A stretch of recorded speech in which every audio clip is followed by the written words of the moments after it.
welcome to the Global Business Report here in the Federal Capital Territory on Arise News. Beloved, you are welcome. I'm Rhoda Sodiri, and we are here at the Afreximbank 32nd Annual Meetings at the Transcorp Event Center, and we're going to be talking about deals. That's the reason why we're here. So let's kick things off.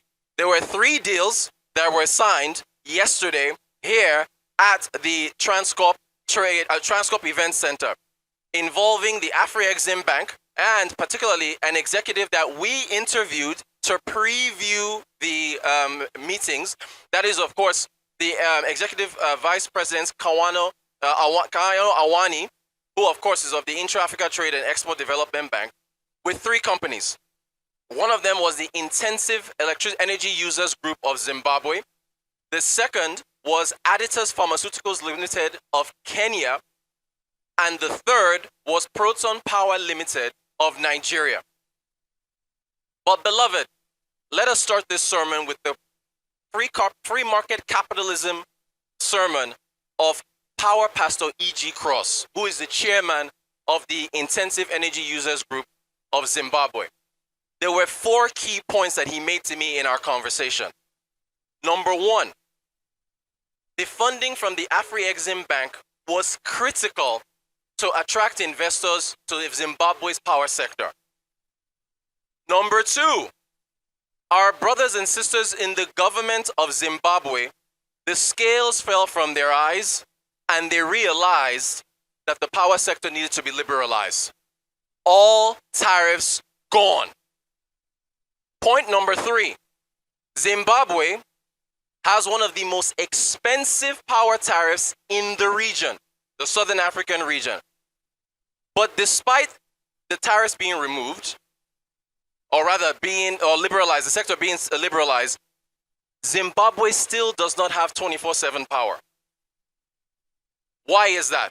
That is because, according to Power Pastor E.G. Cross, Zimbabwe's power infrastructure is from the colonial times. It is so old and so run down that the government does not have the funding to fix it by themselves, which is where the private sector comes in. Blessed is the private sector, for they shall deliver us from darkness, literally. Now that brings you to Nigeria, because where have we heard this story before? Let's bring up The Guardian. Today's Guardian headline. Now, our brothers and sisters of The Guardian, you are loved, you are respected, you are cherished, you are acknowledged. But brothers and sisters of The Guardian, you have sinned. Oh, you've sinned with your headline. Because the headline misses the point. So you must repent, you must come to church, and you must fellowship with Power Pastor E.G. Cross. Let's play the clip and let's play the interview right here at the Federal Capital Territory.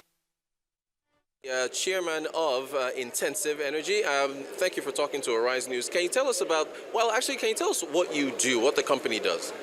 Right, well, I'm chairman of a group of about 100 companies, large companies in Zimbabwe, who are big energy users. And 2 years ago, we were asked by the president if we could help with power supplies. So we formed 3 companies. One is generating, and that's what we were signing here today, because Afreximbank is backing us on a big generation plant, one of the biggest in Africa. And we trade power and we transmit power.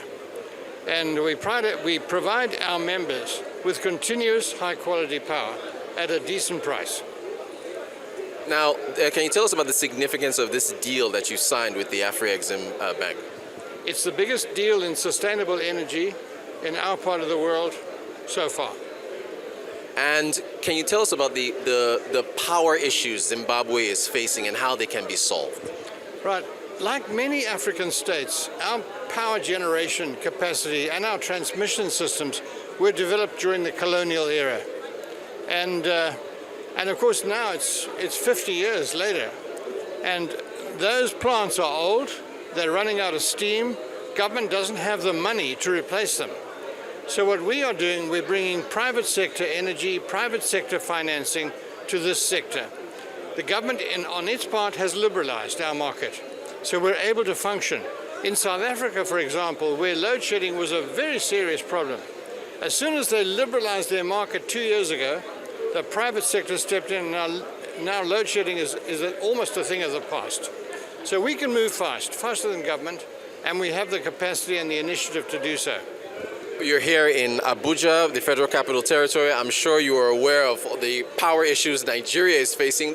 Nigeria is also, to some extent, liberalized. There's still some talk about, removing the remaining subsidies that are still there. What does Nigeria need to do? Does it follow the same path as Zimbabwe? What's your view on how Nigeria can improve our power supply? I've been shocked. Every time I've been here, I've heard generators running continuously. That indicates you've got a problem. I would say the government of Nigeria needs to start talking to the private sector. It needs to liberalize its market. Allow the private sector free to respond to it, this need. Because they need the power, let them pay for it. And the government doesn't need to be involved at all. It can be done by the private sector. It can be done more efficiently. And I think that that's where the future lies. With this, my final question for you, so I know you're busy. With this kind of support from the Afreximbank, multilateral organizations, is that the pathway to getting, more 24/7 power on the African continent, deals like this? It's unbelievable. You go to the West, you can't have a meeting like this. You couldn't get a deal signed like this in the West. And I think with all the restrictions imposed on Africa by the international community, this kind of initiative is essential. It's the future. Yeah. Mr. E.G. Cross, Chairman of Intensive, thank you so much for talking to Arise News. You're welcome in his church anytime. Anytime. We move from power to pharmaceuticals, healthcare. And this story, this interview with Dr. Taka, who is the president and CEO of Aditas Pharmaceuticals Limited, is a story about attracting capital with an attractive business environment. And this is an East African story. So we go from Zimbabwe in the south to Kenya in the east. And listen to Dr. Taka talk about setting up his business, a US-based business in Kenya, and how local manufacturing of healthcare products is the way to go. Here's Dr. Taka. President and CEO of Med Aditas Pharmaceuticals Incorporated. Thank you so much for talking to Arise News. Can you tell us about your company and your presence in Kenya? Sure. So Med Aditas is a group of companies. 5 years ago, I started that as a non-profit company in the US with a major mission to improve access to medicine, high quality, affordable medicine in African countries, because there is a tremendous amount of need, unmet patient need, unmet market need. So we decided that we will actually focus on Africa, sub-Saharan Africa, but then within that, we decided to first establish our presence in Kenya. And what makes Kenya attractive in terms of why you picked that East African nation to set up? Well, we actually looked at 10 or 12 countries systematically with various parameters, various factors that either would let the project succeed or not succeed. And Kenya has many of the important features, such as the government support, such as talent, such as some very distinguished individuals, such as Dr. Kamarogo, playing a big role in healthcare. So there are a number of factors, and most importantly, Professor Enyang Nyong'o, who is the governor of Kisumu County, a visionary leader, he actually attracted us and invited us to come to Kisumu, Kenya. And I think we have never looked back. I think we made a right call. We are making great progress because of the support from the local government, the national government, and the community there. And can you tell us about the significance of this deal that you've signed, this MOU, this agreement with the Afreximbank, and what it means for what you're doing? For sure. So, first of all, our goal to come to Kenya and East Africa and Africa to set up pharmaceutical manufacturing is because that is much needed here. African countries rely on imported medicines up to anywhere from 70 to 90%.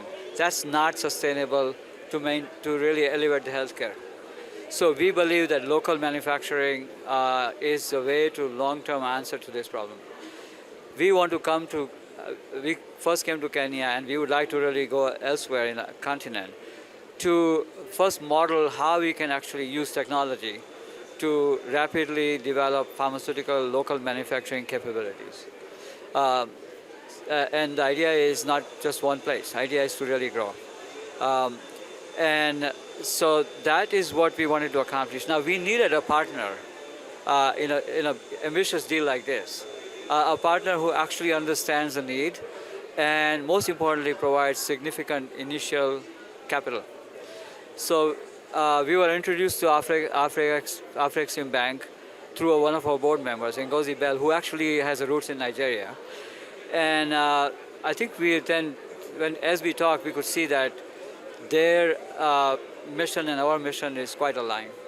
So they are providing us with the initial capital that would help us do the critical studies to show that the project is bankable, which is what we just signed, and we are in the midst of doing it.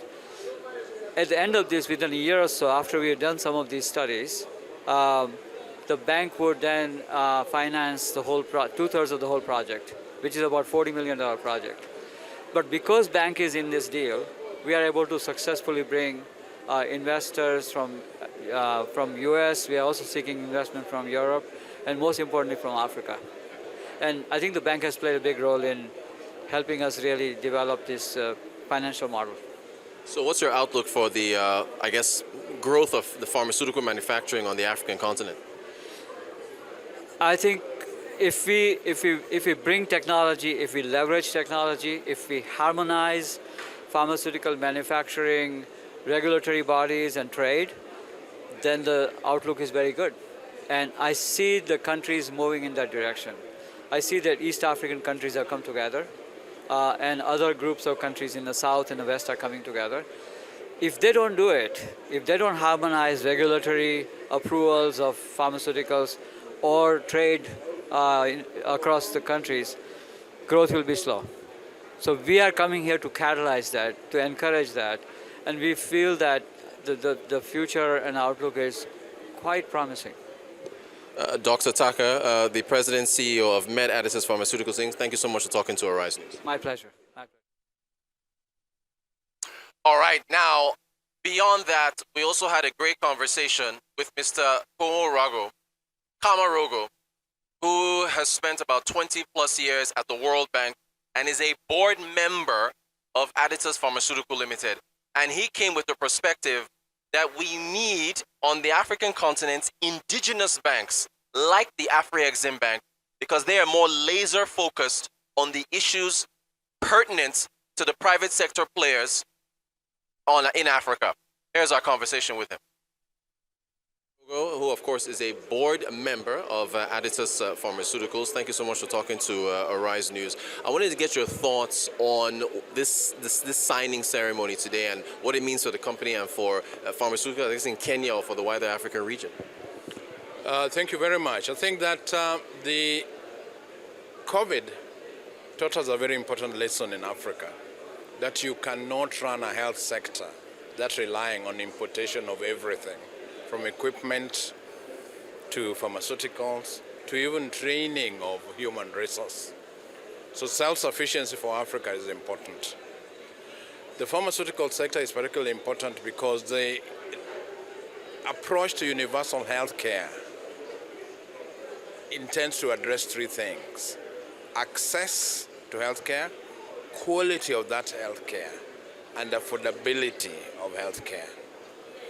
Pharmaceuticals are an important and key area of the cost of health care. So when you import them, they're even more costly. So the journey that we are taking here is to not only address local production in terms of access, but also in terms of affordability and in terms of quality. Right now, 50% of the medicines that we use in Africa are not of the best quality. And I'm being very polite here. And that's because we rely on different agencies importing. And where they come from, we don't know how they are made, neither can anybody guarantee that they're the quality that's there. And the only reason we've done that is that we don't have enough manufacturing capacity. For this particular company, Medaditors, their venture into the heart of Africa, because this factory is going to be placed, location is on Lake Victoria, which is right on the equator, which is right in the middle of Africa. But even more interesting, it's in the middle of East Africa. And East Africa now strides from the Indian Ocean to the Atlantic Ocean, because DRC Congo is now part of East Africa, with a population of 500 million Africans. So we are moving into the heart of Africa. And we are also moving into a secondary city. Most firms that produce anything in Africa are in the capital city. So this is the first time that we are going into a secondary city, right in the heart of the continent. We are not going to any big name city, but we are looking at reaching to where medicine doesn't reach before. This is the important thing about this venture. And it's going to be a big, big game changer for the whole continent. So what is your outlook into, I mean, coming from the World Bank, which is a lot of countries rely on for funding, I guess, can you speak to the importance of an entity like the Afreximbank and indigenous entities on the continent funding these type of things? And what's your outlook for the future of healthcare with funding like this going forward for Africa? I've worked for the World Bank for over 20 years. And just like the name says, it's a World Bank.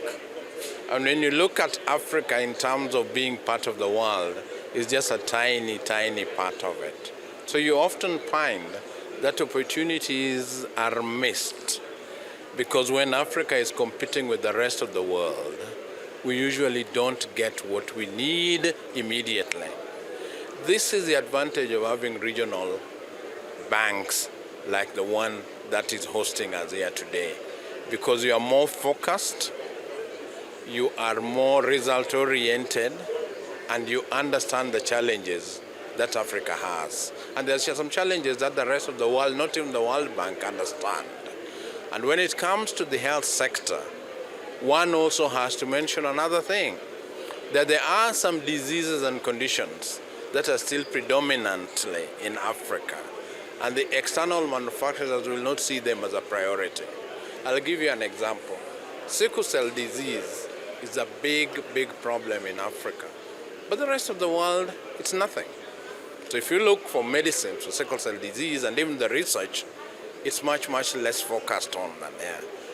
So when we have our own banks and we have our own manufacturing locally and research locally, it is our hope and intention that we are going to be linking with universities, academic institutions, and create an ecosystem of research focusing on local problems, of trials focusing on local problems, but also important, understanding the politics, the economics, the epidemiology of what we are dealing with here.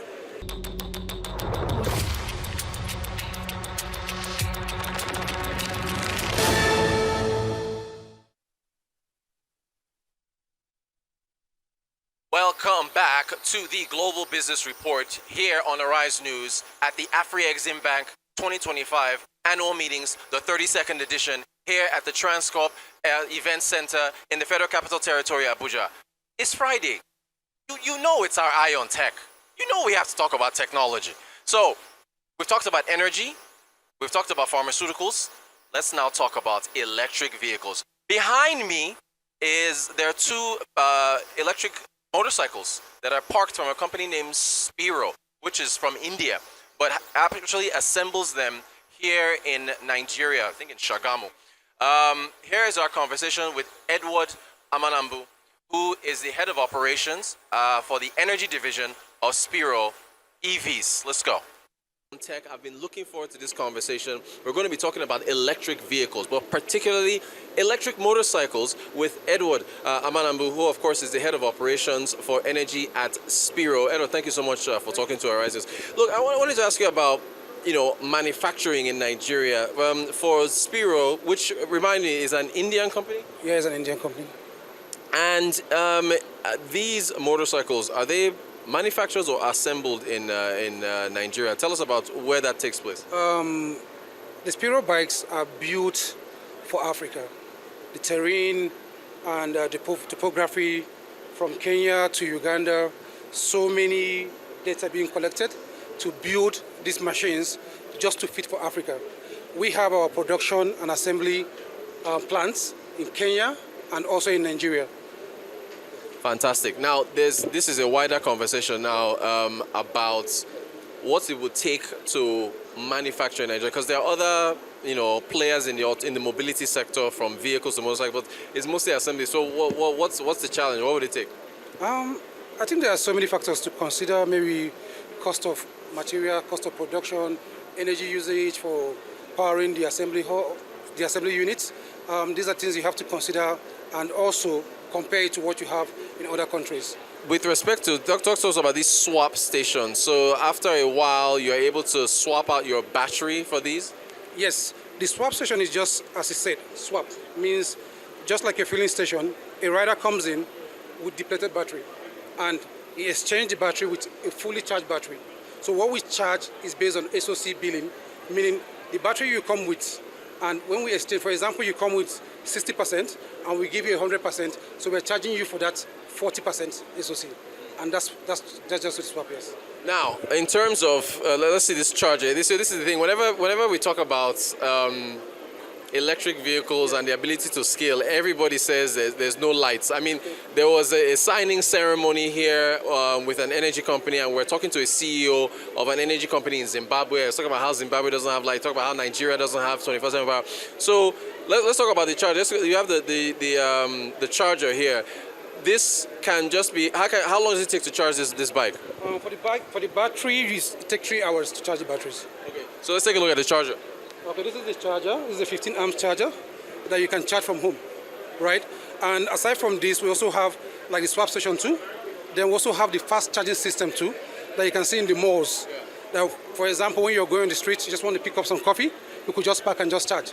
Yeah. So because of the power issue, we want to give convenience to our users across. This is it. We have over 33,000 users across in Africa using our Ecom series right now and our bikes. So what we did was to make sure that you have your own charger. Then we also have the swap stations and also fast charging systems. Yeah.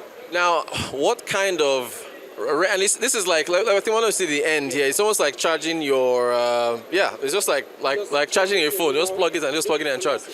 So how much, what is the range that you can get? Because another thing, when people talk about electric vehicles is, and charging stations, it's like we need more charging infrastructure. But that's for cars. I guess with a bike it's different because you can just plug into it and charge. What is the range? How much range can you get on one charge? But it depends on the series, right? For the collectibles, which is a premium one, you have about 250 range for a fully charged battery. That's 250 kilometers? Kilometers, yes. For a fully charged batteries. For the Alpha, you have 150 range for a fully charged battery. But for the Ecom M1 and M2, you have between 80 and 100 kilometer range. Now, there's this is a premium model, right? So yeah, so there's a screen. Talk to us about what the screen does. It's an AI-enabled screen, touch screen, where you could play your music, connect to YouTube. You could also have your Google navigation where you're going to. Then you can also watch videos if you want to. But not while you're riding, obviously. Yes, maybe when you're just chilling, you can watch it. Then you have camera system. And the good thing about the Spiro mobility bikes, it's not about the bikes, it's about the technology behind the bike. Yeah. This is fully IoT enabled, meaning the IoT enabled for the bikes and also the battery. For our viewers, Internet of Things, right? Yes, Internet of Things is in the bike and also the batteries, meaning we can check the parameters of the batteries anywhere you are. We can also immobilize the bike anywhere. Then it also has a geofencing application that comes with it, meaning that you can geofence your bike maybe within Abuja range. You don't want it to pass Kubwa. When it goes beyond Kubwa, it shuts down. So, and the good thing about it, again, we have this data analytics that comes with it. Rider behavior, speeding. In terms of, for example, when it goes to the commercial ones, most people complain that they see their riders taking their bikes away. We can track the bike, we can immobilize the bike, then we can also get the rider behavior where they stop, how they move, how their speed limits. This can be controlled from the back end. Now, in terms of maintenance of these bikes, there's the narrative that electric vehicles are easier to maintain because they have less parts. So talk about the whole maintaining this and keeping it going. Okay. For the maintenance parts, because we always say compared to the ICE bike, which is a fuel bike, most people will say the saving comes from the fuel alone. The saving from the fuel is just between 30 to 35%, but when it comes to the maintenance, it's almost close to 60%. This bike doesn't have carburetor. You're not changing your oils. You're not changing piston and rings. You're not changing oil filter. So you're not spending at all. All you just need to do is to polish your chain and socket, and that's it, and just change your brake pad. And that cost could take you almost close to 6 months before you could do that. Final question for you. I mean, electric vehicles, there's still the whole talk around the fact that we don't have lights in Nigeria. So should we be discussing electric vehicles in Nigeria at this time, or can we do both? Can we walk and chew gum at the same time? Can we address our power problems while also scaling electric vehicles across Nigeria? I think what we say is EV is the future, and we have to start now. From Nigeria, because when we started Nigeria operations, we had just 11 stations. Currently, I can tell you in Lagos, we have about 63 swap stations. In Abuja, we have 25 now. And we, across Kano, Ogun states, we have deployed almost close to 50 swap stations. And we are trying to see how we can get to 250 before the end of the year. Now, this is what it is. People complain about the blockers, but not providing solution. What we did is to ensure that we have in-house project that we carried out now. For example, let me give you the project that we have in-house is called an ESS system, Energy Storage System. It's built within Spiro by our team. We use our recycled batteries that their life cycles have passed. We recharge them and use them as an inverter to be able to charge our batteries. This takes between 5 hours to 7 hours when there is downtime. Then secondly now, we are also using solar panels. Our first site in Jabimo, you could see there with a fast charger and 24 racks batteries.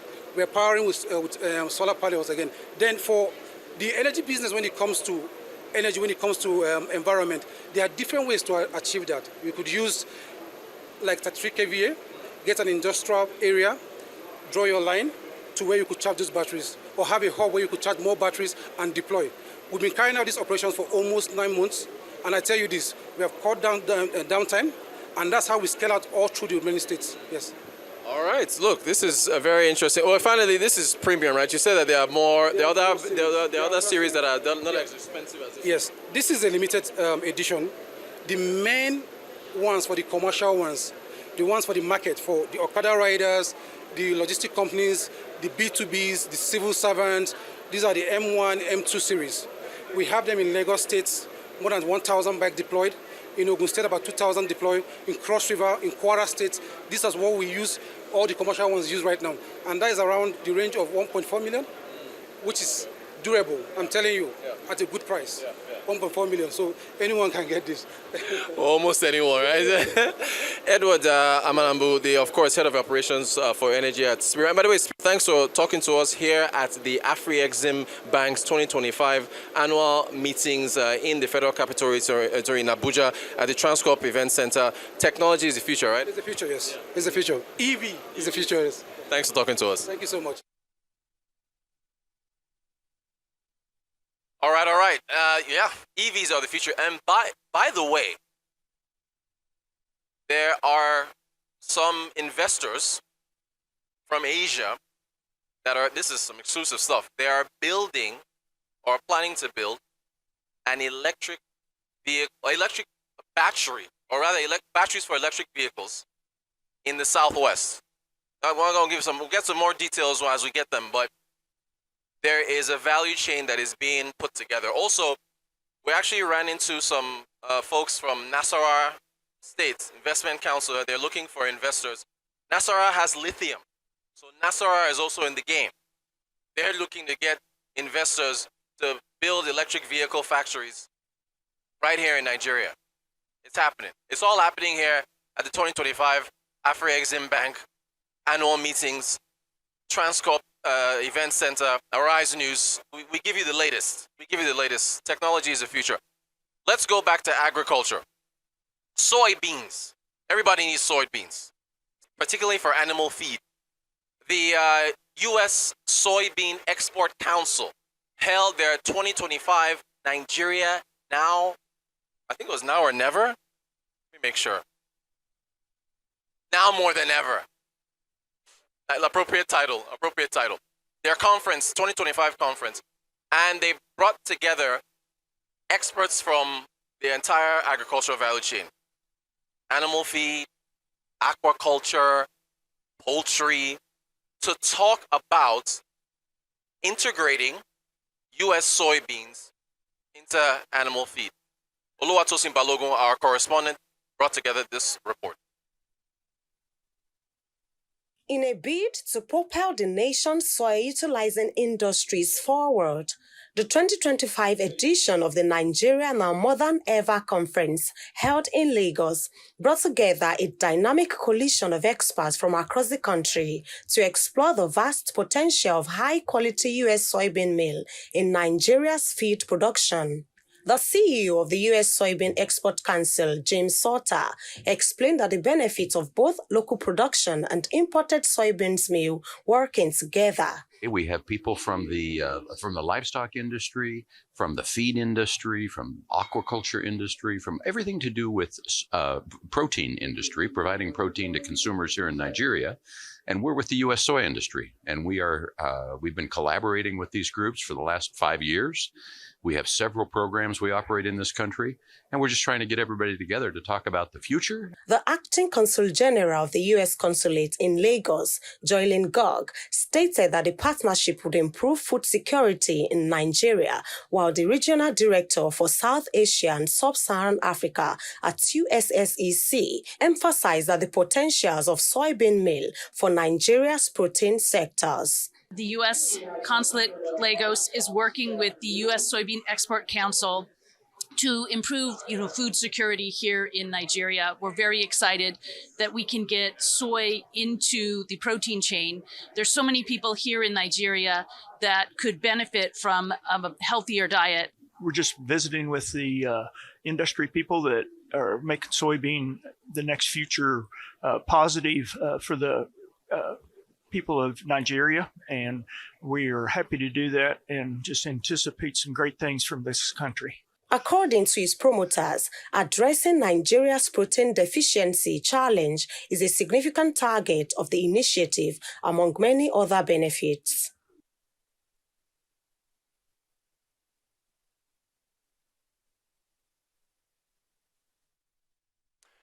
All right, so that is essentially going to do it for this morning edition of the Global Business Report right here at the 2025 Afreximbank annual meeting. So many dignitaries. I think President Tinubu is supposed to be addressing the dignitaries here. So it's a packed day. So stay tuned to Arise News. We're going to get out of here. Still going to interview a few more people. But we leave you with the richest man in Africa, Aliko Dangote of the Dangote Group. Here's his conversation here at the Afreximbank annual meetings. Up next is Newsday, so stay tuned to the Arise News channel. Fantastic to be in Nigeria. We always have a good time. Thank you. Yes, Always and glad to be here. And every time I see you, there's more happening, and you are revolutionizing so many things across the value chain. But I want to quickly start with our topic. The path to making Africa great again. And funny enough, it's the same acronym as America, right? MAGA? Yes. We just make America great. Yeah, exactly. So make Africa great again. But when you hear that, what is the first thing, Alaji, that comes to mind in terms of the path to making that happen? It's about industrialization. It's about local procurement. It's about value chains. But how do we do it? Well, the only way for us to make it is, talking about make America great. Now we have to turn into make Africa great. The one way for us to make Africa great is for us to produce our minerals before they are exported, so that we can actually create jobs. Because the issue is that once we remain a dumping ground, we will never be able to create jobs. And, I'm of the believer that once you continue to import, you are importing poverty and exporting jobs out. So the real issue for us is that now President Trump has actually set the face, where he's saying make America great or America first. So since it is America first, we should also say Africa first. We should try and create jobs. The real reason why we have actually not flown as much as Asia, Asians, they have quite a lot of old entrepreneurs, old money, and majority of them, they believe in their own continent, be it from Thailand, Indonesia, and other areas. So most of them, they invest their money at home. Both people who have made money legally, people who have made money illegally, the money doesn't leave the countries. They invest it there. So you're saying that's what we're lacking in Africa, right? Yeah, well, in Africa, the issue is that, yes, some people, they do make money legally. Some of them, they make their own money illegally. But majority of people, they take the money out of the continent.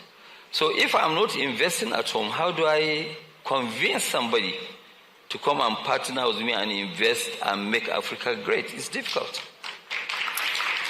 So let's look at the President Trump model. So America first, the tariffs, the confrontation, wanting to reindustrialize America. I mean, it's created so much debate and actually what we call global trade war. But it's really interesting to look at the dynamics of this, because to industrialize, you've got to take tough decisions. Is there anything that America is doing right now where you're saying, you know what, that would work for the African context to ensure that we see more industrialization? Do you think that tariffs would work? Well, you see, the issue is that, let me explain something to you that you need to know. When Trump always say, okay, fine, make America great, what he's trying to do is actually trying to create jobs. Some people might not agree with me, but I fully agree with him, because I've been through that route where now we try to do industries and they keep saying that, no, open up your market. When you open up your market, it's like you now going to bed, you open up your windows, you go to bed, you are not going to be, you won't be able to have a good sleep because you'll be disturbed by mosquitoes.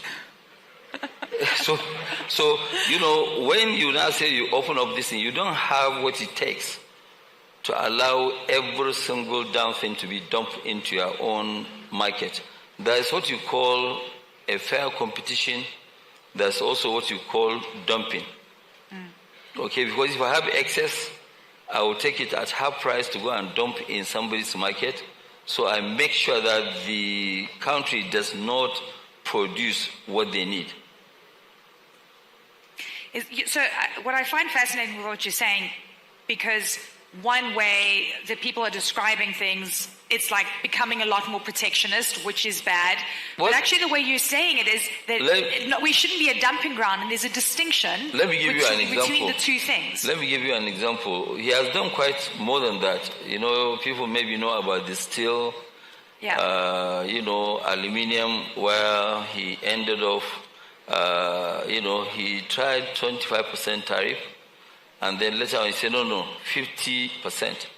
If he doesn't do that, American steel industry will shut down. It's true. There are two things that don't allow industries to thrive, especially in Africa. There are two things. One is lack of electricity. Second is inconsistencies in government policies. So let's talk about the policies that need to change. And I actually go back to the way your cement business flourished. And then President Obasanjo took, I think, what many people consider as a bold decision. And it wasn't just a tariff on imported cement at the time.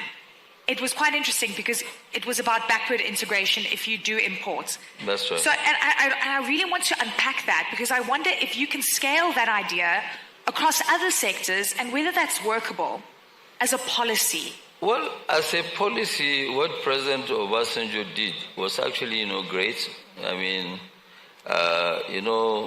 Obasanjo at that time when he was president, I think maybe he sleeps about 2-3 hours. He called me 4:30 in the morning and asked me that, hey, look, Aliko, I've checked. Nigeria now is about number 2 in import of cement in the world, after US. I'm not going to allow that to continue. How do we address this issue? I said, okay, fine. Let me, Mr. President, remove my Dangote cap and put Nigeria's cap. And I will tell you what to do. Maybe, why don't you say, okay, let's go and do backward integration. If you don't set up a factory, you cannot import. So all of us, we now run to set up industries. I know that our bankers were very small at that time, but we went very aggressive. Nigeria was producing totally 1.9 million tons, and we started building a plant of 5 million tons at the same time. But all our bankers were very, very supportive, and we carry on with that. But fast forward, what the benefit of that policy is that today you don't have to import cement, you can buy cement. Nigeria, from 2007 to date, Nigeria produces more than 60 million tons of cement.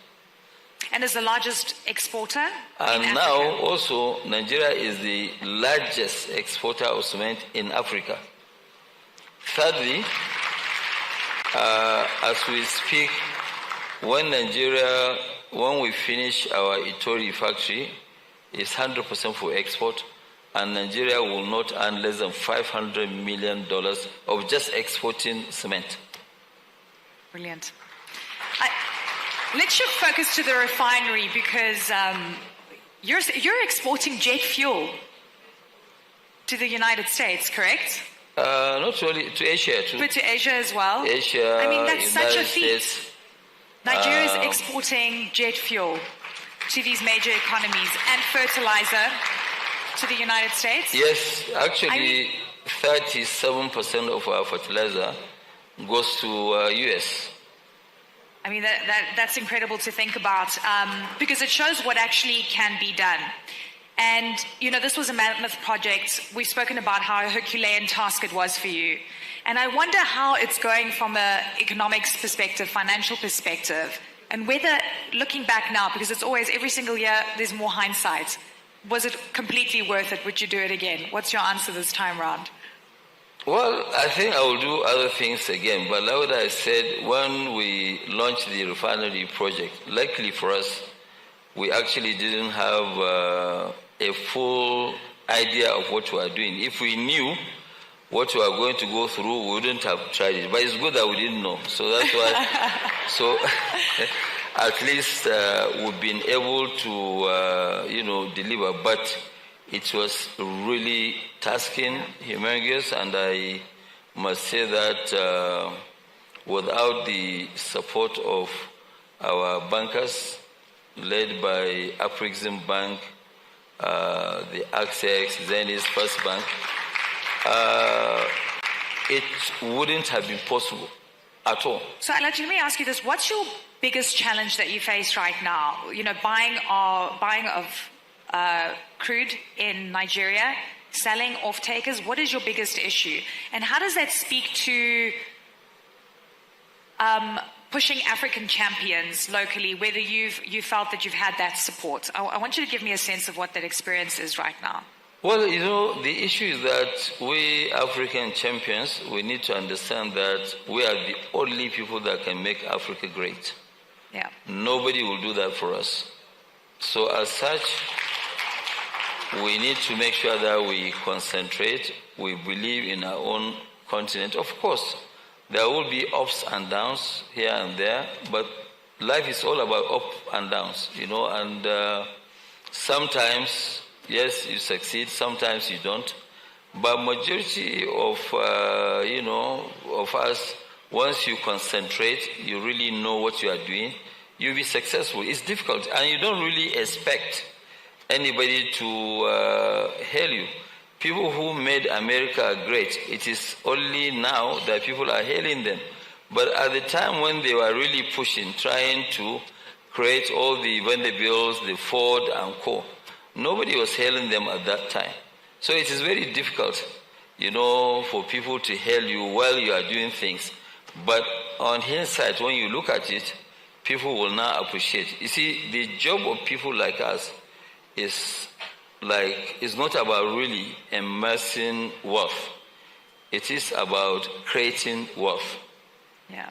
How do you create wealth? You create jobs, you make sure that you expand the economy.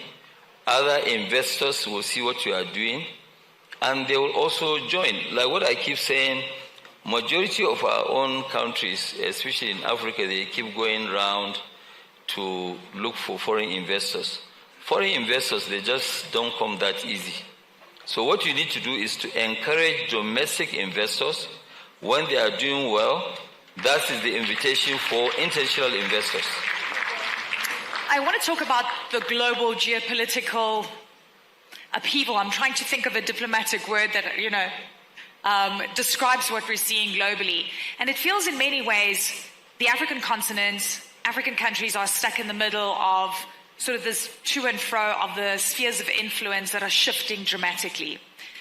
The United States wants to ban many African countries from visas and travel. It hasn't been implemented and instituted, but there's a threat. And Nigeria is on that list. Angola just hosted the US-Africa Summit. And Angola is also on the list. And I just wonder what it means for you as an African industrialist, looking at the United States' lack of focus on the continent, and also, frankly, the policy, which is mind-boggling in so many ways. What do you think? Well, if you look at it today, why do you want to bother going to the US? You should, the US should want to come to Africa because we've got the resources, yeah, of course, right? You should remain at home. We have 60% of the world's arable land. Yeah. Agriculture is not cheap. Okay, we have all the mineral sources from gold, lithium, diamonds, everything. We have it here. Yeah. So all what you need to do is to start giving conditions to people. Don't come and take my cocoa and process over there, and you come now and sell the chocolate to me 20 times the cost of that chocolate. So let us make our continent a productive continent. We're the only continent that has actually have growth. If you look at it today, Europe, with respect to them, there's no growth in Europe. Yeah. They've reached a certain distance. So they need Africa to grow. Do you think that that's a good partner for the continent, the Europeans? I think it's China, is it Russia? Is it Saudi and the UAE? Who's the best partner for the continent right now? Because whether we like it or not, and frankly, there's always been a scramble for Africa's resources. Who's going to capture that part of, getting as many commodities as possible so that they can process locally? The mind shift in Africa is changing, but you still have a scramble, and you can feel it. It is evident in terms of influence. So who's the best partner? I think now we have a couple of players, but the main Maradona in the field is Afreximbank. If we can have 10 institutions like Afreximbank, it will be totally a different story. Totally a different story. We can actually turn Africa into a heaven in the next 5 years.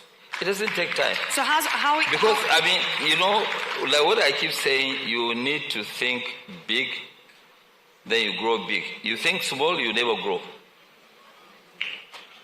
Okay, but the reality is right now we're still relying on foreign partners. To create more Afreximbanks is going to take some time. So what's your solution? Well, the solution is that right now people have seen exactly what they've been doing.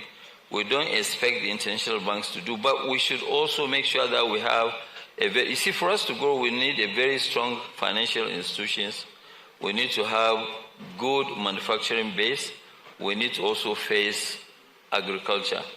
All the other artificial intelligence and co, they will follow. It's part of the growth.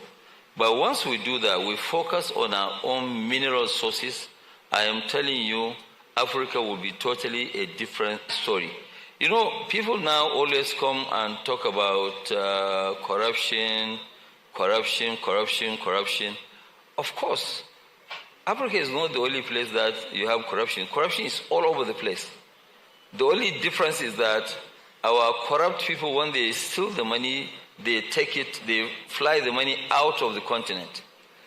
If they continue to invest here, fine, then the economy will grow.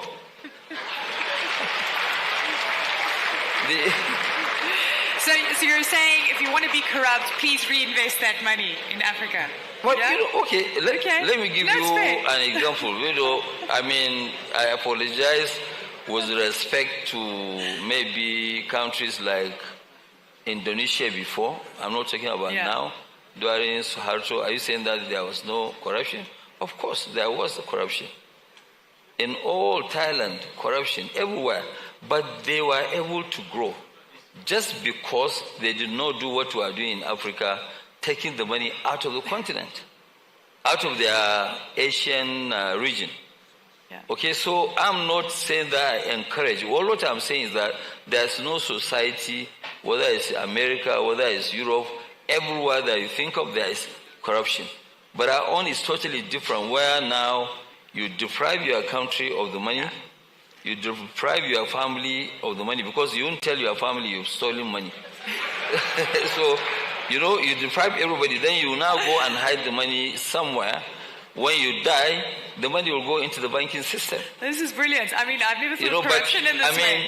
To tell you the truth, okay, like now, somebody was asking me a question. I said some people came to visit our own fertilizer, and I was telling them that, you know, I've said it before in one forum, that in the next 40 months, Africa will not import fertilizer from anywhere. We have a very aggressive trajectory right now. We want to put Dangote fertilizer to be the largest producer of fertilizer, of urea, bigger and higher than Qatar. And watch me, 40 months. Give me 40 months. We'll be back on stage discussing that. Okay, I was speaking at the AFCFTA.